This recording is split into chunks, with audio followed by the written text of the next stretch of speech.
Well, good morning across all time zones. Thank you all so much for being here today. I am delighted to be here to speak to you all from the topic mentally preparing to move forward, reset, and refocus. Good morning, Queen, or Hyro in Greek. That is what the angel Gabriel spoke to Mary, the mother of Jesus. And in doing so, Gabriel esteemed her above the current situation she was in. Mary was a woman who grew accustomed to living in a society where she was never recognized and perhaps felt invisible, simply because her society refused to see her as more than a possession that had the potential to be an asset. But I submit to you this morning, my queens, daughters of the Most High God, that whatever situation you may be in today, even right now, however you have been told to see yourself, no matter what the things look like or how difficult things can get in our lives at times, if you remember nothing else today, remember that not only does God see you, He hears you, He loves you, and He chose you.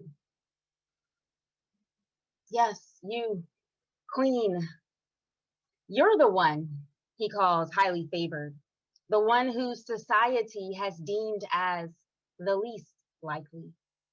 He called you to push pause today and soak in the tools you need to prepare yourself for the journey ahead in this thing called life. To do only what you can do because you were born to do it, and nobody can do that thing like you. I am here today simply to scratch the surface with some information that I hope will help us all in our daily journey as we continue to encounter various situations and seasons in our lives that require us to make a decision, and often ongoing decisions about how we are going to move forward. So if you have a pen or a piece of paper or your cell phone or even your mind, let's pause for a moment. And I'd like you all to either write down or bring to the top of your mind a situation or a circumstance that you are currently facing that requires you to make a decision. Just one thing. And this thing can be good, it can be neutral, it can be not so good. You decide.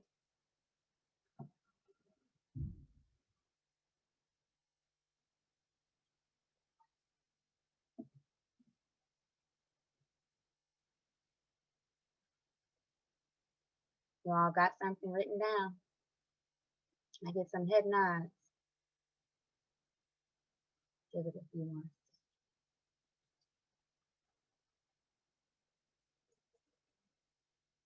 See, we're still writing.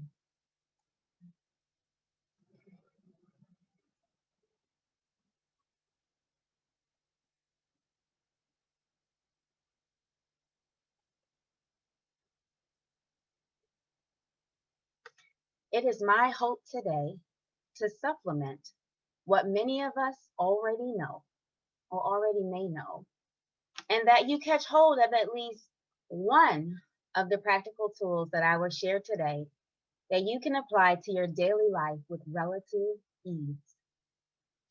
In addition, I hope that you will lean on those you walk closest with, such as your family or your friends, to help you after today as we take some time to pause and rest, and to reset, to learn how we can mentally prepare ourselves to move forward. You know, I am often asked the question by women and sometimes men, how do you stay so slim? What do you do? How often do you work out? What do you eat? To which my response over the years towards this unsuspecting stranger, usually while I'm in the grocery store or out doing errands, you know, my sila time, has been, well, that's a loaded question. To which the woman proceeds to tell me all about her life, what she eats, and what she's not willing to do. As I stand there listening, smiling, at how passionate she has been working towards her image goal, how much money she has spent on supplements or that detox program, how she just signed up at the gym, and how she has everything she needs this time. But here's everything she's not willing to do or give up, and how she's so frustrated at the lack of her progress, or even that she's going in the opposite direction of her image goal. Hmm. So I've learned perhaps that's not the right question I should be saying or responding with the right statement. Now, when I get the question, I simply say, well, it's not just one thing that I do. It's the things I do every day that add up over time. And that's usually where the one-way dialogue from the woman stops. If you're wondering why this response stops dialogue, I can confidently say that I'm sure it is for many reasons. But the one reason that I have observed time and time again is that the woman was really looking for me to tell her something different than what she has more than likely already been told, and or she is looking for me to give her a quick fix for what she believes or perceives as her problem. And on the surface, I may have hit the nail on the head, but really, it's the nonverbal response of the woman that tells me more about the real dissonance or struggle that's going on in her mind.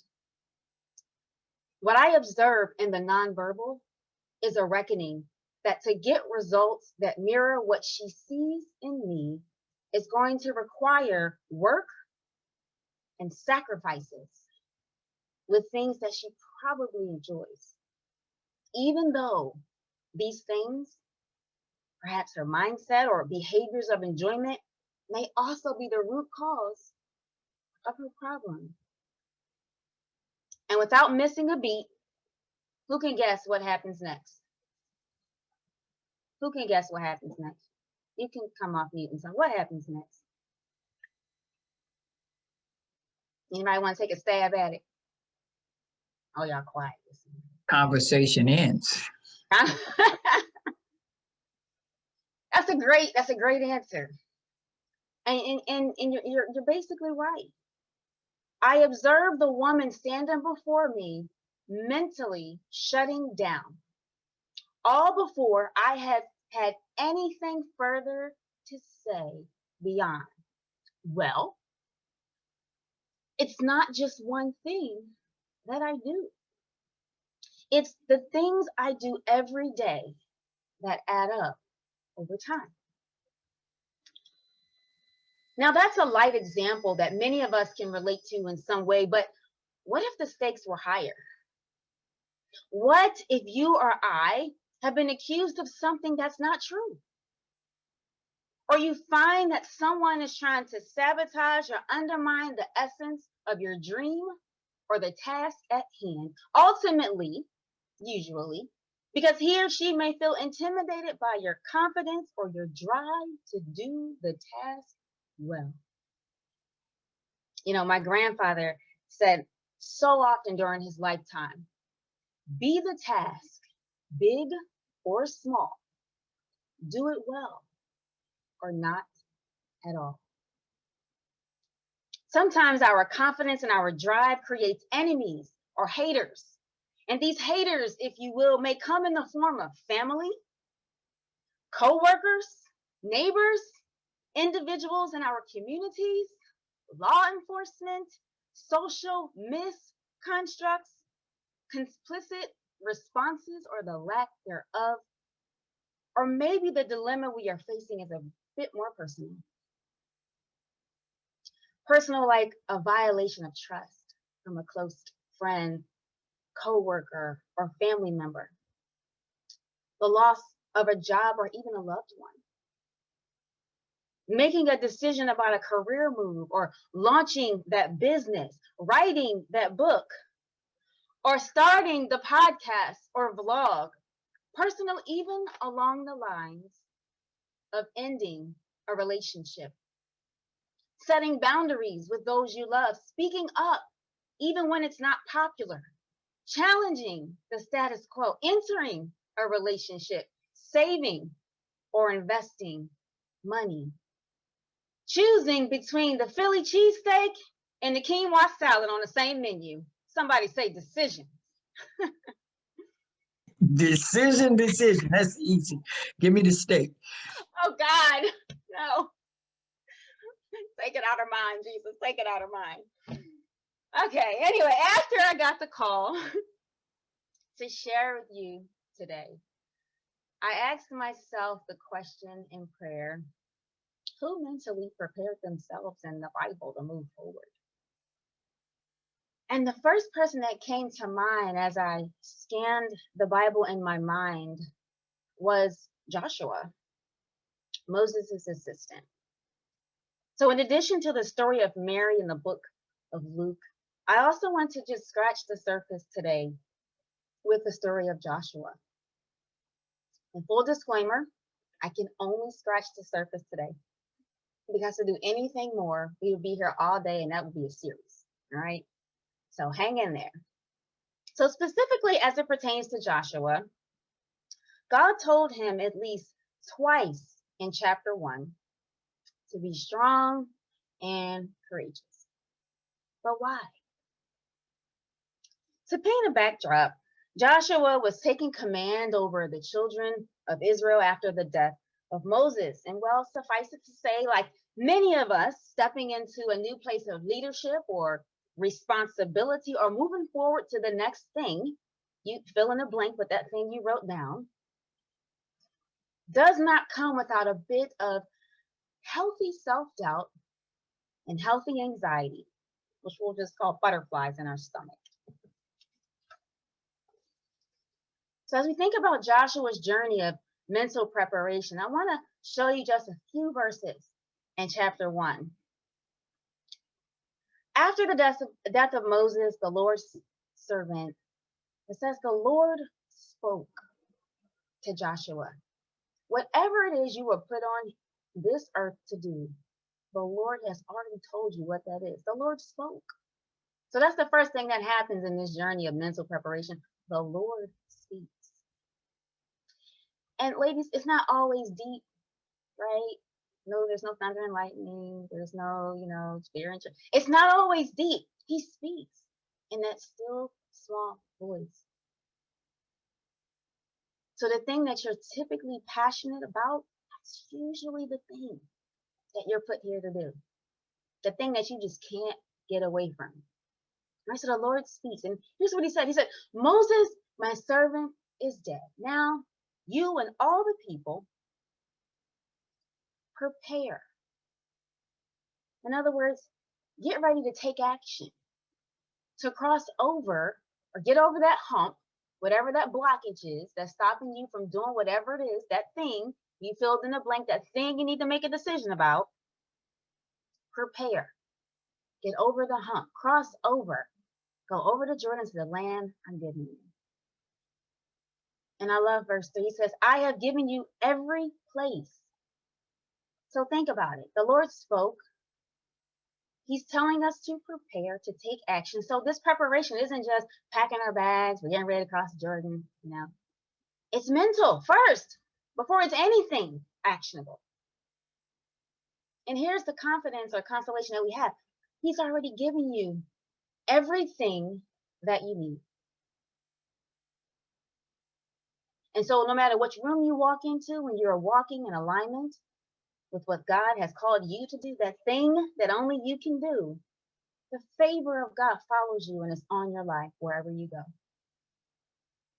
He has already given it to us. And then I like to think about verse 4 in terms of territory, right? And think of East Coast, West Coast. However big God said your thing is, the thing that you are called to do, He's already established the territory for you. We just got to do our part in terms of taking action and going. So here it is, verse 5. To all my entrepreneurs on the phone, I called my mom on this one about a month ago, I think it was. I was like, oh God, Mom, I got to show you something. I got to show you something. He says, no one will be able to stand against you as long as you live. No one, nothing. Listen, the weapon's going to form, right? The opposition is going to come, but it won't stand. It won't penetrate. It won't prosper as long as you live. Because that's the kind of favor we have. That is monumental. When I think about the business climate and how volatile it can be, God is saying, hey, you're good.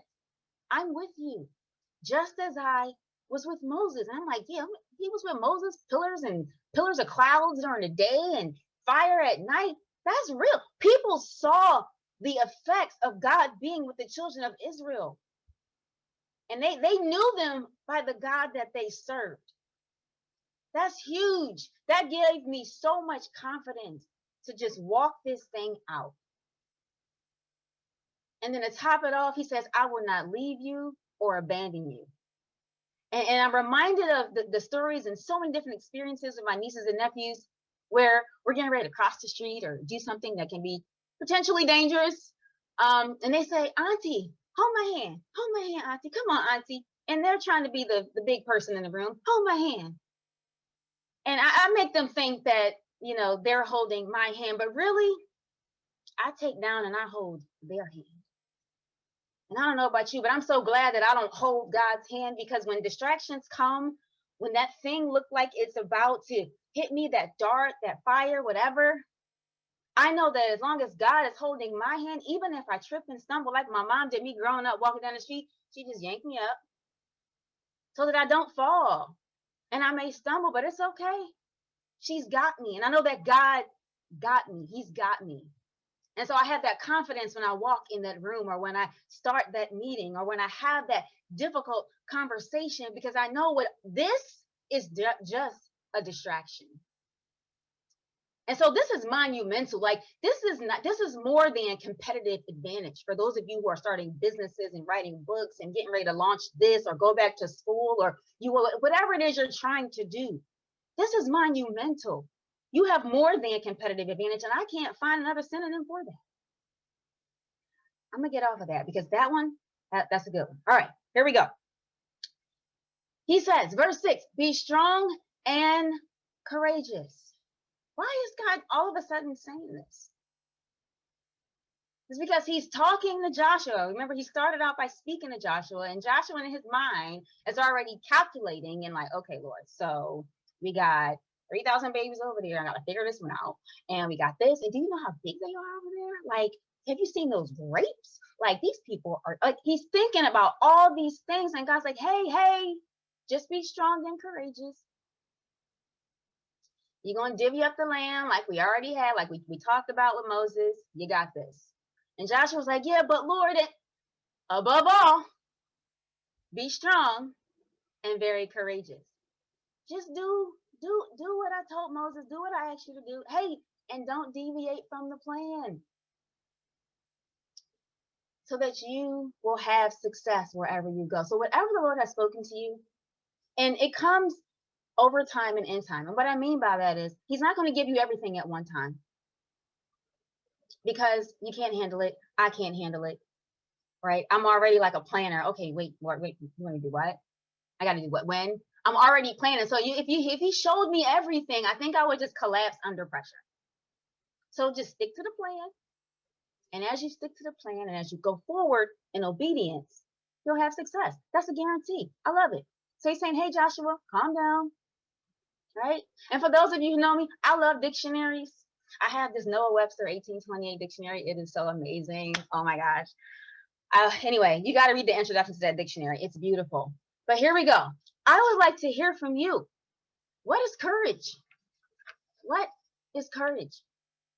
And this is where you unmute your mic and you can cheat and look it up. It's fine. But when you think about courage, what's the first thing that comes to mind? What's the first thing that comes to mind? Not being afraid. Not being afraid. Absolutely. What else? Bravery. Yes. Who said that? Tanya. Hey, girl.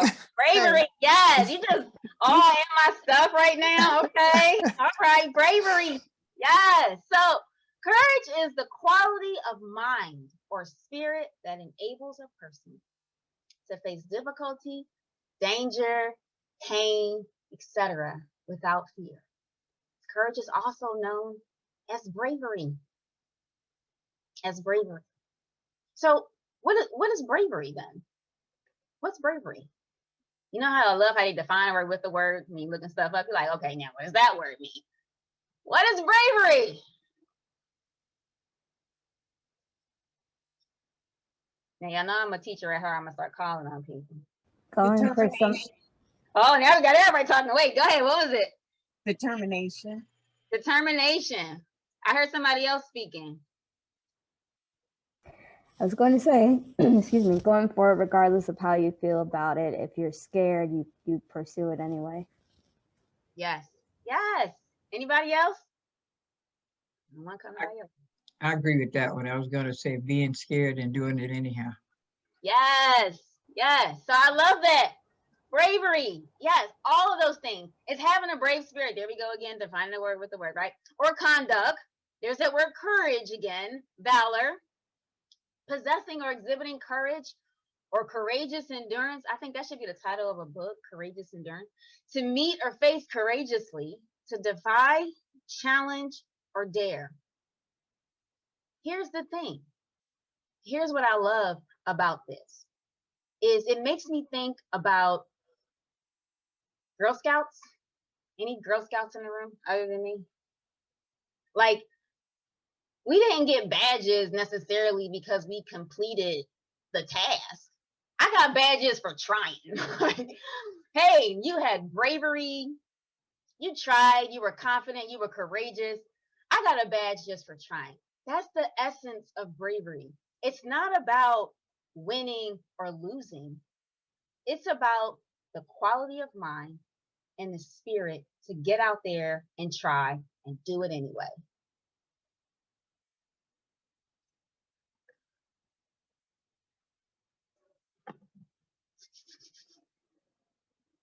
So here we are along Joshua's journey of mental preparation. And now King James version says study. It says study this book of instruction. But this is CSB. This book of instruction must not depart out of your mouth. You are to meditate on it day and night so that you can carefully observe everything written in it. For then you will prosper and succeed in whatever you do. This is the formula for success. Study. Meditate. That just means rehearse it. Be talking about it. Be thinking about it all day long. What are we thinking about? What God spoke to us. You will start that business. You will write that book. You will get that job. You will do that interview well. You will be healed. You will fill in the blank. And observe. That's a nice way of saying just be obedient. Just do what he has. And that's how we are prosperous and we're able to succeed. It's not a get rich quick scheme. It's a journey thing. It's a process thing. It's a patience thing. It's a doing it every day, even when you don't feel like doing it. Oh, somebody say dishes. Lord Jesus, right? I don't know how I rack up so many dishes as one person, but I do every day, right? But I do the dishes because in the morning when I wake up, I have it helps with my brain finalizing all the scrubbing that is done throughout the night to walk into a clean kitchen.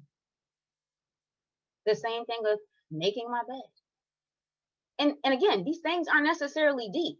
This is just one thing on my journey that I'm doing or that I do to honor the Lord, what he has given to me. All right, so here we are. The Lord spoke, gives Joshua the recipe for success. Joshua hadn't even talked to nobody yet. This is just still him and the Lord. Let's just say on a mountaintop somewhere, having this conversation. And Joshua is still like, okay, Lord, but, and God's like, hey, man, we already went over this. Be strong and courageous. Be brave and courageous. Don't be afraid or discouraged. It's impossible to be brave and courageous and then afraid and discouraged. I'm not talking about fear. It's just impossible to have courage and then somehow be sitting back discouraged. It's like oil and water. They don't mix. And God reminded him, I'm with you wherever you go. And notice in these definitions of courage and bravery that there is no mention of ability. What courage and bravery point to is whether you and I have the right mind and the heart, also known as thoughts and attitudes, to perform the ability, that thing that God spoke, that thing that you filled in the blank with earlier. So let's begin our journey of preparation. Many of you are aware that I am multivocational. You heard a little bit about it in my bio, which just means that I ascribe to more than one profession. That's all that really means. And as an operational excellence manager, one of the tools that I like to use or that we typically leverage is called a just do it. Now, full disclaimer here, I am not advising you to dive into risky ventures or investments or fill in the blank. But when it comes to preparing the mind after we have rehearsed so many narratives about fill in the blank, we reach a point of decision, which brings me to my next tool, which many of you may recall from the movie Hidden Figures. Go or no go. Right? Some of us, we learned that in physics or in math class. Go or no go. Very simply put, mental preparation is a just do it. Now, the work that gets us to the just do it will vary. And typically the formality of having project plans or blueprints or event coordinators are really not needed for the mental preparation of the just do it. There's another way to think about a just do it. Has anyone ever heard the phrase, I'm trying to psych myself into doing something or psych myself out of something? I see some head nods, yeah. Mm-hmm. Doing whatever, fill in the blank, and I'm gonna leave that to your imagination, right? But we do it all the time. We do it all the time with very interesting things and narratives that we tell ourselves, right? I've heard some really interesting things over the years. If I do the dishes, then I can eat that chocolate I really wanted. Like just weird stuff that if anybody else ever told us, we would think they were crazy, right? Weird stuff. Let me think. I've had people say weird stuff. Like, here's a scenario. The person who's in mounds of debt, who wants company, misery likes company, right? And says something like, you got to buy yourself something every time you get paid. You work for it, right? No. That's not okay, right? We need to talk budgets, financial stewardship. All right, so just these things we psych ourselves into doing. And there may be some other things that are, not as, high at stake, but just weird stuff. We tell ourselves we can buy stuff we can't afford. Or, my favorite, I got to study. And then all of a sudden the dishes are priority. And then when I finish the dishes, the laundry becomes priority. And then when I finish the laundry, let me clean the bathroom. Okay, let me take a shower real quick. And then I sit down and study, and it's like 2.5 hours later, and I'm tired. right? If I psych myself into thinking, if I do all these things, if I build my house on sand, if you will, if I do all these things, I'll sit down and study.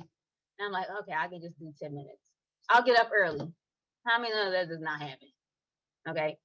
So let's just break down the just do it of mental preparation to help us push beyond the natural urge to psych ourselves into or out of something. So step one of the just do it process is acceptance. A just do it equals acceptance. Let's go back to our first story, Mary in the book of Luke. Mary had to accept the task. And we're going to go kind of reverse chronological order here to paint the picture. In Luke 138, she had to accept, okay, Gabriel, whatever the Lord says, I'm going to do it. If there was never that alignment to what the Lord spoke, Mary would not have born that child. But she was chosen, the least likely. We have to accept that the journey is a process. Mary would become pregnant. And with her becoming pregnant, she wasn't going to just push out a full-grown baby the next day. There's that gestational process of roughly 9 months. There's labor pains. Right? There's just a food craving. There's all kinds of stuff that come along with the process that she's making decisions about along the way. That we have to make decisions about along the way. Start that business. You don't just go out and buy property. You research. You talk to people. You have a business plan. You have a marketing and communications plan. It's a process.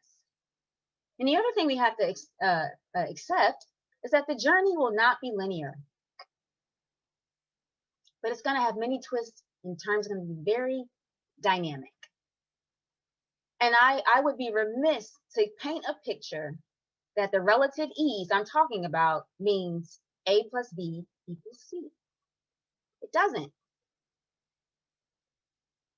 But what I'll say is that because you were chosen, I'll say, Hiero, my queens, the least likely. God came and he chose you. He spoke to you. So whatever the task is that only you can do and do as well as you can do, just know that it may not be linear. But I don't know about you, linearity can be kind of boring and mundane. So in many ways, I kind of like the twists and turns. Step 2 of the just do it for mental preparation, make a decision in advance. And here's what I'm talking about. Be intentional. If the Lord wants you to get up in the morning, for example, and be in his presence at 5 a.m., be intentional about going to bed at a decent hour so you can actually get up in the morning. Like, we got to do our parts, right? Or if you are supposed to write a book or draft a play or teach a class, whatever it is, that thing, that fill in the blank that you put on that piece of paper earlier that you have top of mind, be intentional about accomplishing that thing. Doing all the actions to make that thing come to pass. And with that, we also have to set boundaries and establish rules of engagement. This is a part of intentionality. We have to set boundaries for ourselves. And these boundaries and rules of engagement are not prisons. They're there to help keep us on task. That's why they're there. So when you get to options, you can say no, even when yes is a good option. Why? Because you're referring back to your boundaries and rules of engagement, because you're being intentional about what it is you need to do. I have the gift of saying no. And I promise you, when you adapt that, and you do it in love, of course, some people may not accept it because they want to keep you where they know you.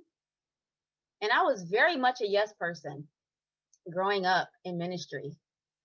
I was saying yes. Okay, sure, I'll do it. Yeah, no problem. I'll do it. Burning myself out. Right? It took me probably 3 decades to realize that is not a healthy way to live. And while I'm doing ministry and I'm doing work and I'm serving and I'm agreeing to stuff, oh, I'll give you a ride. Sure, I'll take you to the market. Sure, I'll loan you that money that I may never get back. Overextending in places that God has not even called me to be. So now I'm a lot better. Hey, I love you, but I can't help you this time. You know what? That's a great opportunity to serve, but I'm not sure I'm the right person for that. Can you tell me more about what the expectations are? Let me pray about that and get back to you. It may sound cheesy, but I promise you, just about everything somebody asked me to do, I'm asking you more questions. Okay, let me get back to you on that. And it's not being deep. It's just being intentional. It's just being intentional. So when we say no and yes is a good option, what are we really saying? We're really talking about habits. This is where habits are formed and not so helpful habits are deconstructed. So what are habits? Somebody tell me, what are habits? What are habits? And how do we form them? What are habits? This is Can. Something you do over and over again? Absolutely. Anybody else want to add to that? What are habits? How do we form them? Habits are the little things that we do every day that are important, right? So habits is basically a nice way of saying consistency. How long does it take to establish a habit? How long? Who knows? 21 days. 21 days. So that's a first step. I'm going to tell you guys the truth. They've been lying to us, y'all. It takes 3 cycles of 21 days to form a habit that actually sticks.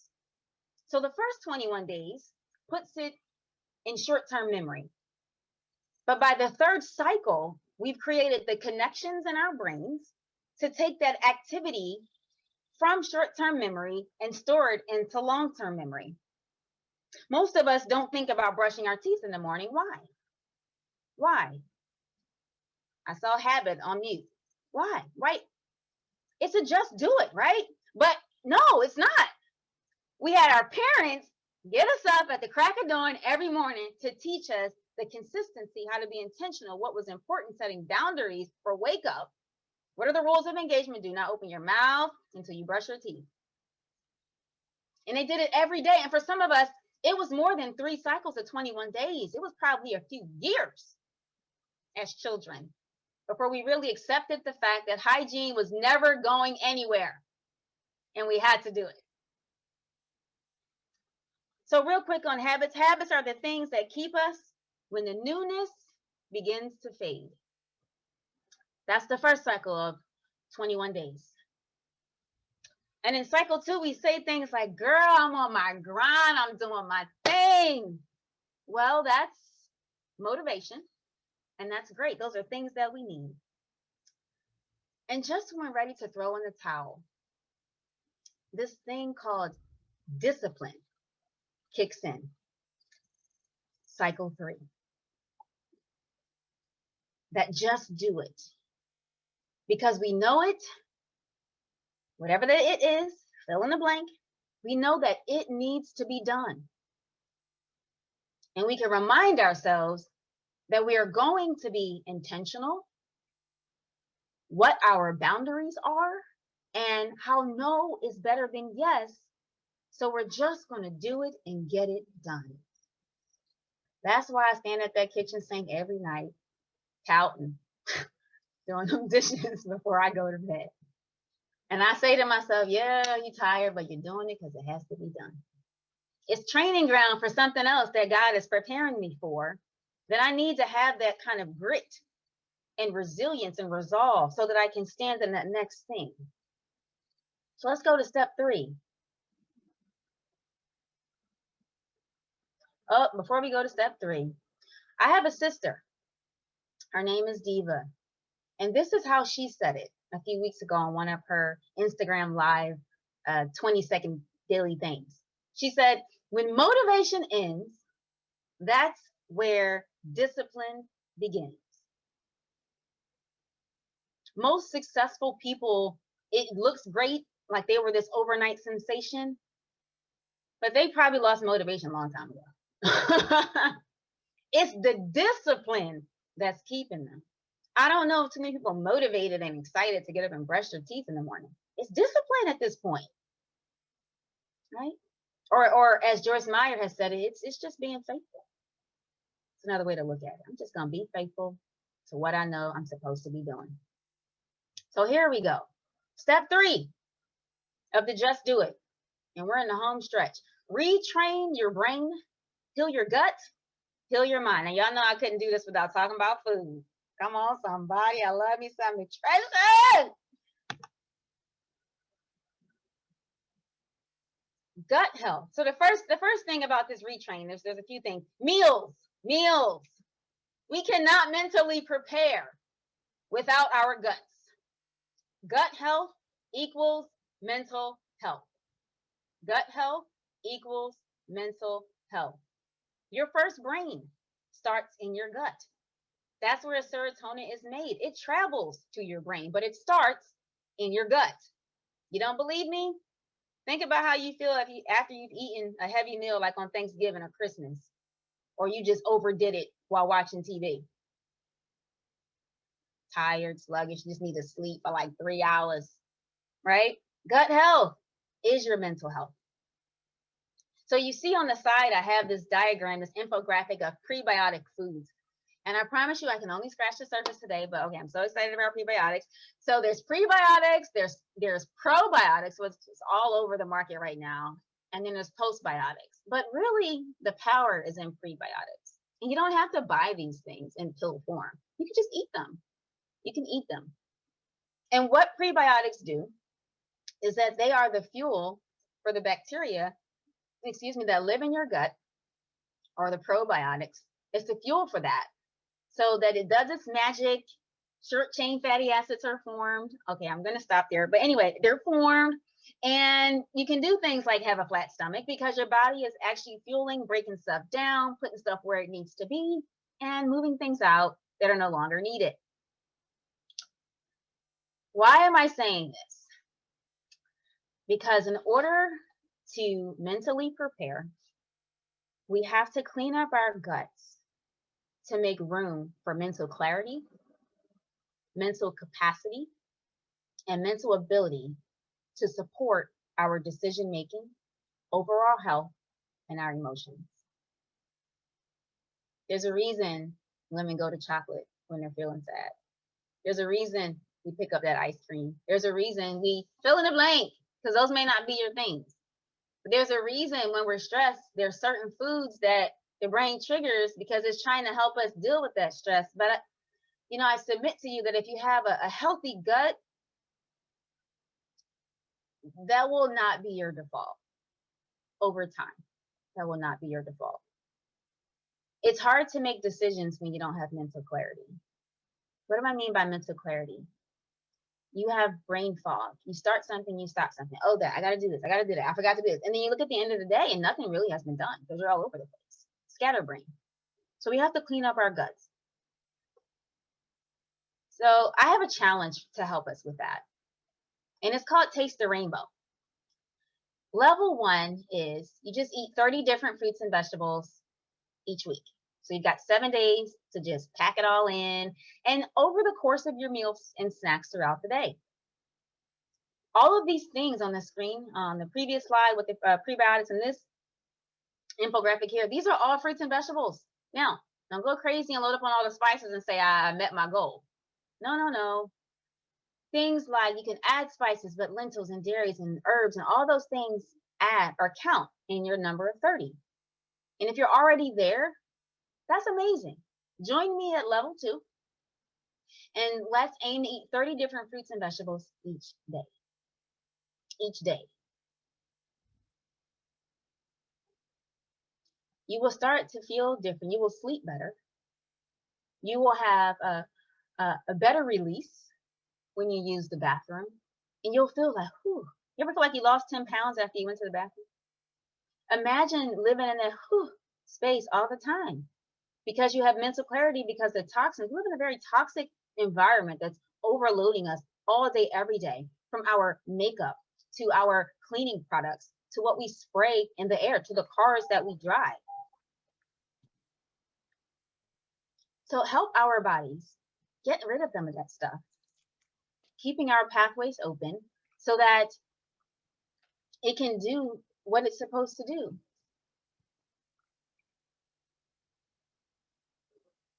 So I want to give you a few shopping tips to make this easy for you. There are myths about shopping organic and it being expensive. Can't talk about that today. So here's what I'm going to say. I think I hear a live mic. The environmental working group has a 30 dozen. And these are the fruits and vegetables that are typically grown in the ground. So they really are just laying in dirt all day long. But they're also sprayed heavily with pesticides. So if you're going to prioritize buying organic on this dirty dozen list, these are the items that you definitely want to buy organic. The organic sticker number starts with a 9. The way to remember it is 9 is fine, 8 I hate, and 3 or 4, it just means it's just the lower the number, it's just been saturated in pesticides.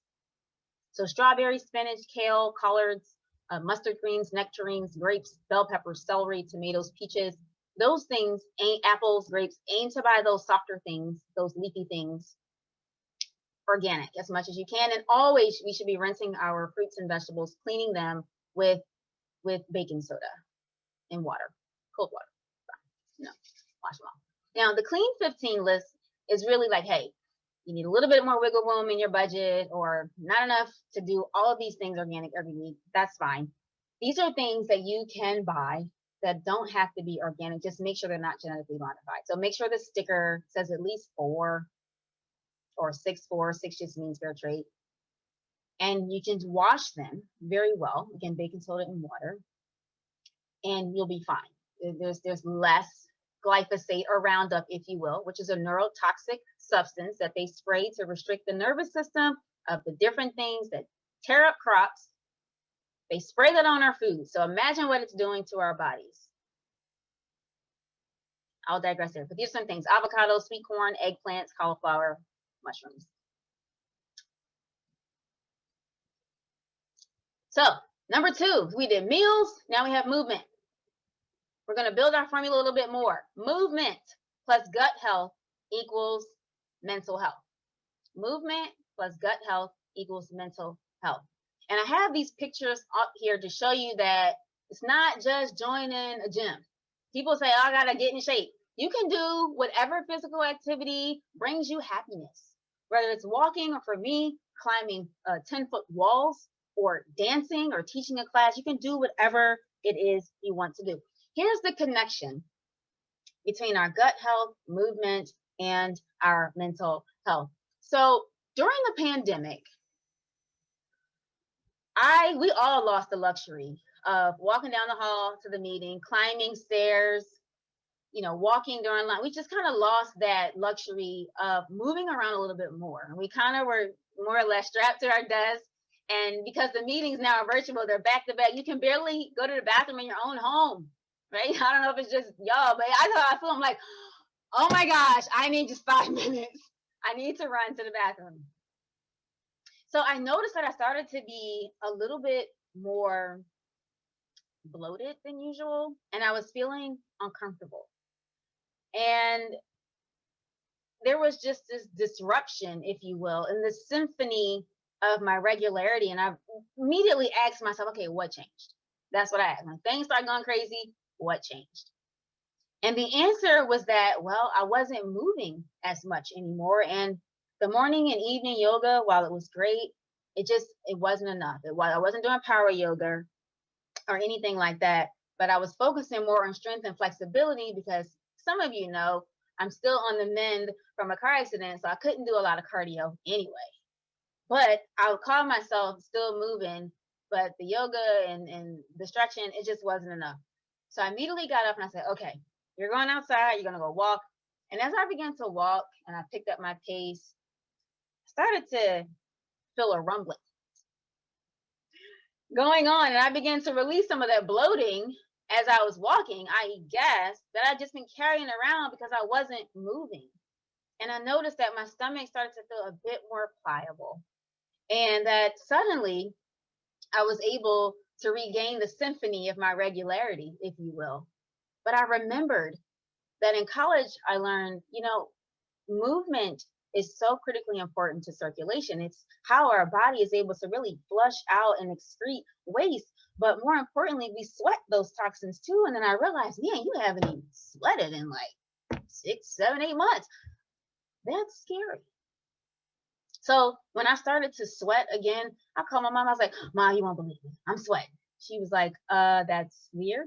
I was like, no, Mom, you don't understand. I'm like, I'm sweating again. I'm like drenched in sweat. I feel so amazing. I feel like I'm actually doing work now when I'm out doing physical activity. And she says, okay, Ethel, you're about the only person who says something like that. So I have this challenge for you. Whether you're doing push-ups like my nephew, when he was about, how old was he in that picture? Maybe 4 or 5, or playing laser tag with your siblings there. That's my little sister. Or teaching, I was leading a class with the seniors at a senior center in Philadelphia, doing Zumba with them, or even teaching a water class there for activity. Or maybe you say, you know what, I don't know if I'm ready to run around yet, but I volunteered and to serve as a basketball coach in 2019. And I was a coach for the 6 and up group. It was so cute. But just to get me moving again, just getting involved. So here's our challenge: 45 minutes a day. You're like, oh my God, I don't have, yes, you have that time. We all have that time. You know why? We spend more time scrolling aimlessly and mindlessly through apps and social media on our phone, watching TV. We have time, but you can break it up, because I understand that just sometimes trying to find 45 minutes is like, okay, where is this going to fit when I'm doing all this? You can do 10 minutes at a time. This is what I started doing. I didn't just jump back into running around outside. I got up in the morning, I said, I'm going to go walk to the mailbox, and I'll walk around my complex a few times, 10 minutes, come back, get to work. How recharging is that for the brain? Like oh man, I can't go into natural sunlight, but how recharging is that? And then at lunchtime, I'm going to go take another walk again. This time I'm going to go actually walk up and down in my community, 10 or 15 minutes. So forget about eating lunch, because I can just bring it over to my computer since we're home now, but I'm going to use that time instead to go walk around. So find the little moments in the day where you can do a little bit more movement. Cleaning your house is movement as well. Up and down the steps, scribing, you can break a sweat. You can break a sweat. So be creative. What am I saying in this image here is that basically you don't have to join the gym. It doesn't have to cost you anything but your time. So now this is where we talk about the mind. Quieting the mind. We can heal our guts. We can move. We can accept. We can be intentional. But if we are not at a place of calm, and if we don't have peace, and we don't push pause, we're just running like cylinders that are never turned off. So we have to quiet our mind.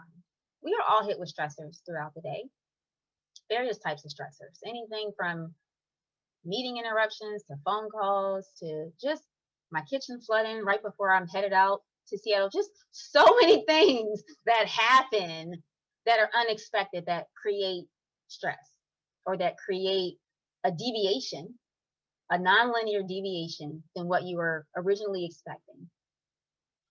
So one of the ways we can quiet our mind is through learning how to breathe. Most of us, myself included, we don't breathe how we originally breathed when we were born, like our natural breathing rhythm. We used to, when we were born, we did deep breathing. We breathed using our bellies. When we breathed in, our bellies went out, those big baby bellies. And then when they breathe in, their bellies come in. Now, most of us do shallow breathing, where, and you probably can see where, shallow breathing, we're just breathing from the top, just from the top of our lungs. We're not really doing that full exchange. So I want us to try that today. I want us to push pause for a minute, and we are going to practice breathing. And so how this works is we'll breathe in, and then I'll count to 4, just like this. And then we will exhale for 4 counts. Now my finger's gonna go backwards, so I'll probably just do it again. I tried, they don't work. They don't work. Maybe use the other hand. Okay. So we're gonna do this, and we're gonna do, so inhale, exhale, and that's 1 cycle. And we're gonna try it 1 time. And if you feel comfortable with your camera on or off, that I'll leave that up to you. But just kind of sit comfortable in your chair or wherever you are. Have your feet grounded on the floor. And you can definitely do this at any time throughout your day. If you're driving, disclaimer, do not close your eyes. Keep your eyes on the road. But basically, you can close your eyes and you can simply breathe in. So let's try it. Everybody breathe in. Your belly should be out. And breathe out. Now, when we're breathing out, before we do this next one, we're pushing it out. So we breathe in through our nose and out through our mouth. So it's like a,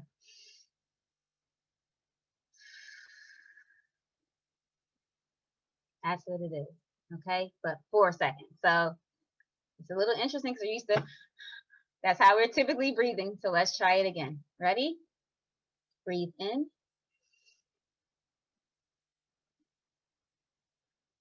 Breathe out.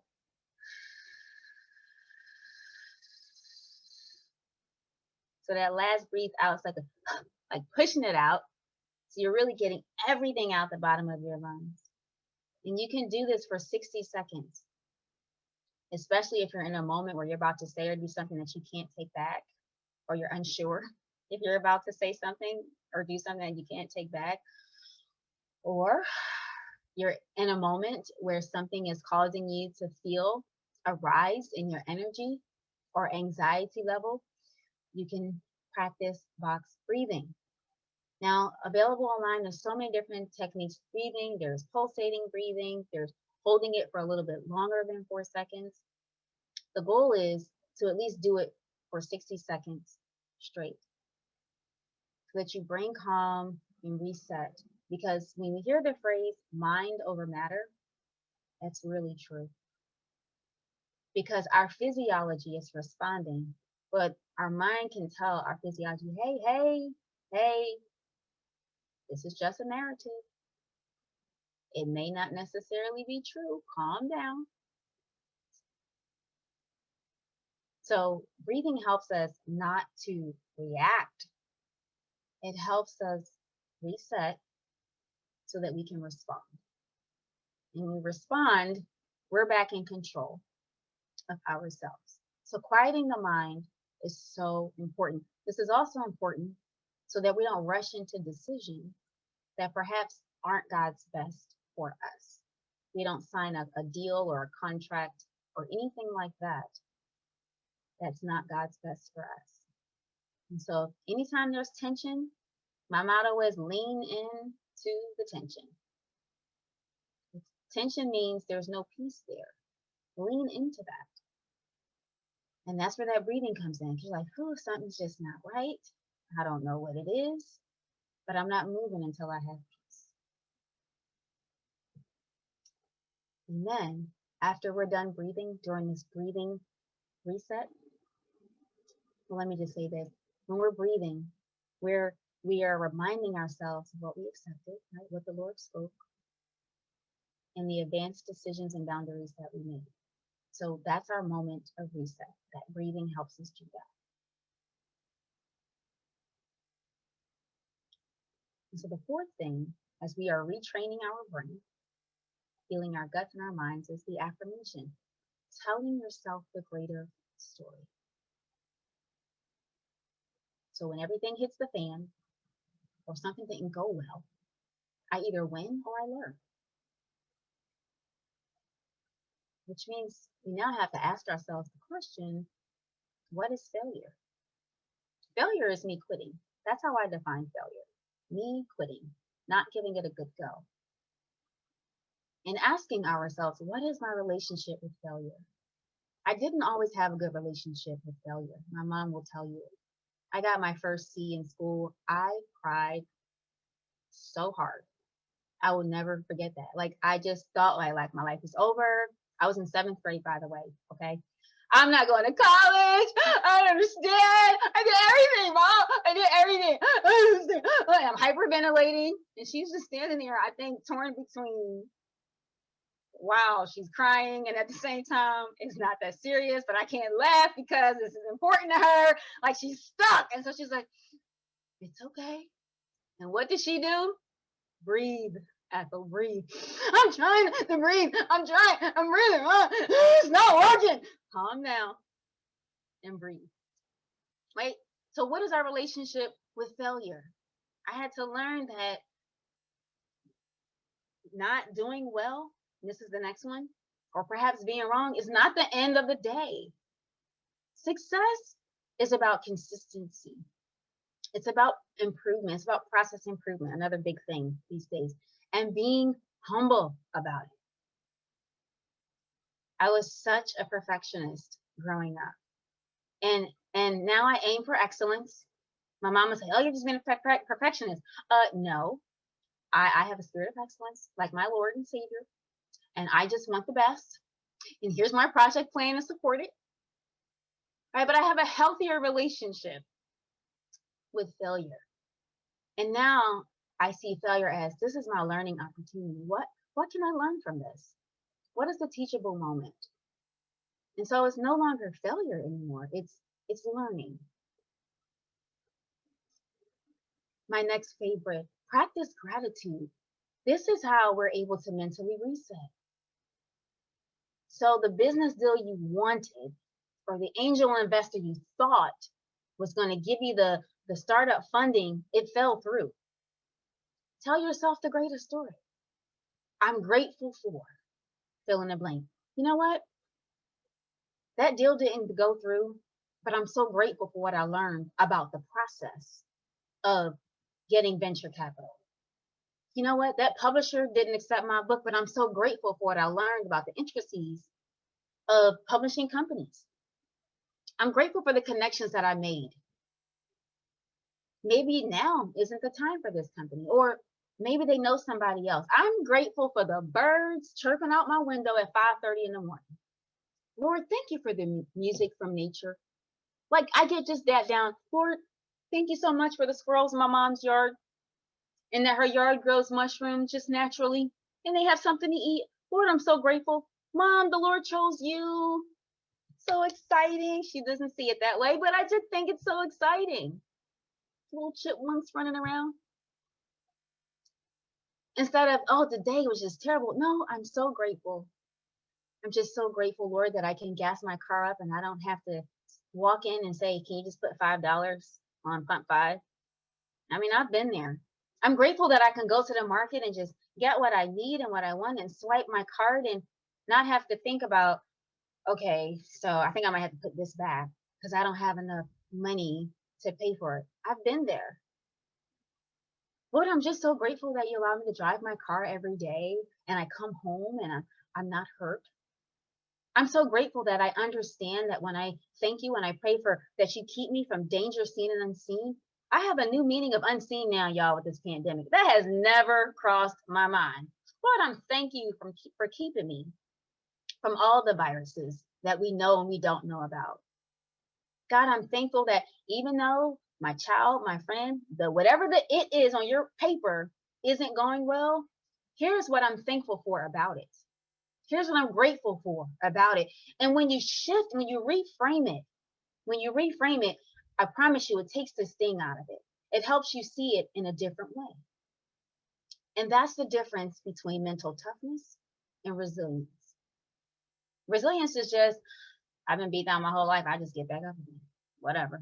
I'm so used to it. No, mental toughness is I fall down 7, I get up 8. Mental toughness is I'm going to reframe this. It didn't work out as I expected, but I know that it can still work out for my good somehow. So I'm going to take this piece and keep going on in my journey. It's a choice. You know, in the book of Joshua in chapter 8, I said King James started with the word study. It really is no preparation with that. That's why it's a just do it. Mental preparation is a just do it, but we have to do our parts in that.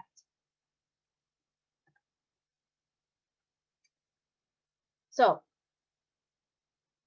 when we pause and we affirm, we can even say it out loud. I'm grateful for, today's going to be a great day. And let me just say this name it and claim it is good, and speaking it, no, that's all great. But there's still action required. We still have to do our parts. I can't name it and claim it and don't write the business plan. I can't name it and claim it and I eat whatever I want and think that my body is just going to align with the words I say. There's an expectation, right? Which is why it grieves me to hear testimonies about heart disease and high blood pressure and diabetes and pray my strength in the Lord. I'm going to pray, but what are you doing? What's your part in this? We have to own our part. So let's affirm the opposite of what I'm experiencing right now to help me stay focused. No one ever said this would be easy, if you will, but it's worth it. And when I say easy, I'm talking about 1 + 1 = 2. I think it's easy in God because he's got my back and because he's with me. So to me, that makes it easier to go through. So sometimes we also have to take a step back. We got to take a day off from our reset day from our just do it and just take a reset day. And that reset day can look like going to the spa,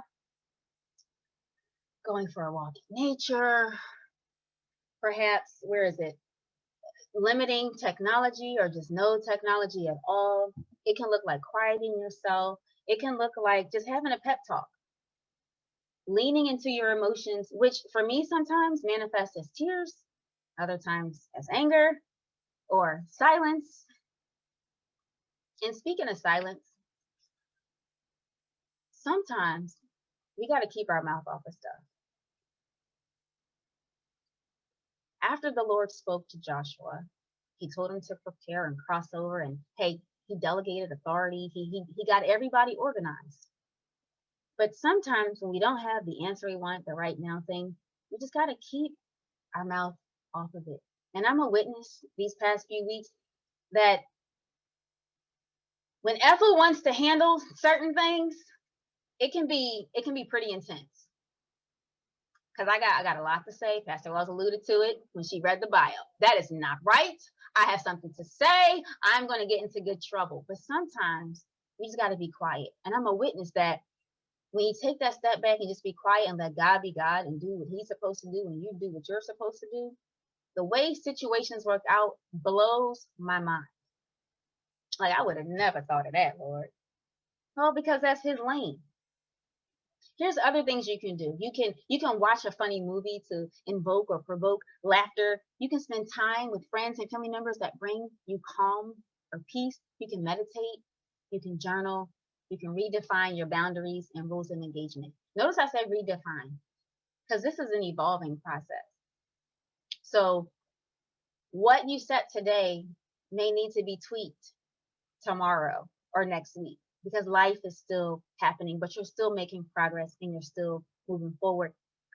It also means you can sleep in, you can take a nap, you can go do physical activity, reset and say, okay, I'm just going to start over and start eating properly. Fill in the blank. So here's the punchline. We already know how to prepare our minds, right? That's the psyching ourselves. And we already know how to do this. We do it every day. When we agonize over things like chores or preparing a meal, or for those of us who have ever been to school at any point in time, or taking a class right now, we spend more time thinking about studying than actually studying. Anybody ever been there? I know I've been there. Like, I'm like, okay, I've been sitting here for 2 hours and I haven't gotten started yet. Just get started, right? So we get the picture. There are so many distracting narratives that we allow to diminish our capacity and our quality of mind and thought. that seat or the seat of our courage and bravery to own the specific vision God has given each and every one of us to do that only we can do. So I raise my hands, First Ladies, and I speak to you from a place of experience today, not just textbooks and theories. Listen, the world needs you. Your communities need you. I need you. So the next time anything, be it a hater, a naysayer, a tempting donut, chocolate, stress, laziness, a trip to the mall to spend excessively, or anything presents itself as a better yes than the more meaningful and purposeful no that would keep you on track and focused, I encourage you to push pause and allow yourself to reset, refocus, and just do it. Now, let me address for the moment, or for the record, if you will, the moments when we miss the mark. And these moments are necessary and they are a part of our journey. They are necessary teaching moments that are meant to strengthen our mental toughness and intentionality to accept the moment for what it is and get back in the game. This is not a journey of perfection. I'm going to say it again. This is not a journey of perfection. This is a journey of progress, making progress, and patience. Life is a journey of making progress and patience. So what that means is we should celebrate the wins along the way. That's what gives us the extra oomph to keep going.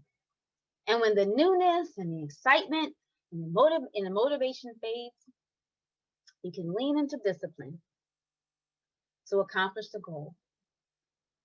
Whether it's getting that business plan completed or started, writing another chapter in your book, pray for me, y'all, signing the lease on a new building for your business, being more present with your children and or your spouse, networking, building relationships, making better decisions about what we put into the gardens of our guts and our mind, spending dedicated time in prayer and devotion with the Lord, or perhaps it's ending a necessary relationship, reallocating where people best fit in your life, saying no, even when yes is a good option, getting into good trouble over compromising, and or whatever you filled in the blank with throughout our time together. Joshua was a nervous wreck when the Lord spoke to him, but he accepted the pep talk, if you will, from his purpose partner and got to work with the right heart attitude in mind. And he didn't try to do it all. He didn't do it by himself. He built his team. He delegated based on ability and he moved forward. Now, Joshua didn't get it right all the time, hence why we have the book of Judges. But anyway, the point is, when the Lord spoke to him being Joshua, Joshua was human and nervous. One for the Father. Be brave and courageous. He wondered if he really had what it takes, and he wasn't sure of himself. Two for the Son. Above all, be brave and very courageous. But by the third time, have I commanded thee? Joshua rose up in strength, fully prepared to move forward, knowing that in his obedience, he could rely on God for the outcome and trust God to handle any consequences associated with his obedience. You see, sometimes people don't understand our why, but that is a consequence of obedience. Consequences can be good or bad, but that is God's business. That's something for God to handle. Our responsibility is to keep moving forward. So where are all my Marys at, my queens? You highly favored daughter of Zion. Yes, you, the least likely. God has called you and you are capable and able to prepare and perform. All God wants from you is your brave and your courageous yes. Just do it. You already have what it takes. Now remember, I could only scratch the surface today with tools, and so I just want to leave you with one final thought. Trust God, get started, and do good. God bless you.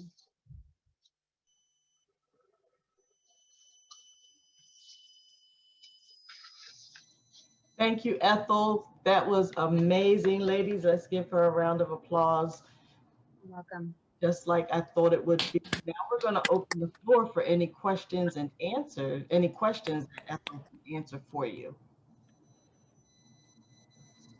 Anyone have questions?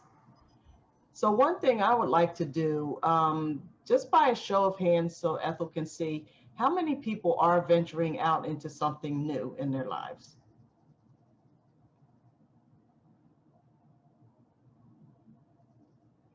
Yes. So this was really right on time today. So does anyone have any questions? Anyone want to just not take a lot of time to share, but just throw out there what your new venture is, because we are a community of women. A lot of us are stepping out, and what is it that that you're doing, and we can remember to pray for each other. Anyone want to share? Can you hear me? Yes. I do have a question. The infographic that you shared earlier about, and when you said the 30 a week challenge or 30 a day, would it be possible for you to share that with us? We usually do like a follow-up. Would that be possible? Because I would love to even print that and have that so I can use that to take that challenge. Absolutely. So I have that and a couple other things I shared that I will send to you for you to send out to everyone so that you can leverage, because I know there was a lot of information presented, and I have no problem sharing the entire slide deck as well as the infographics that you can print out.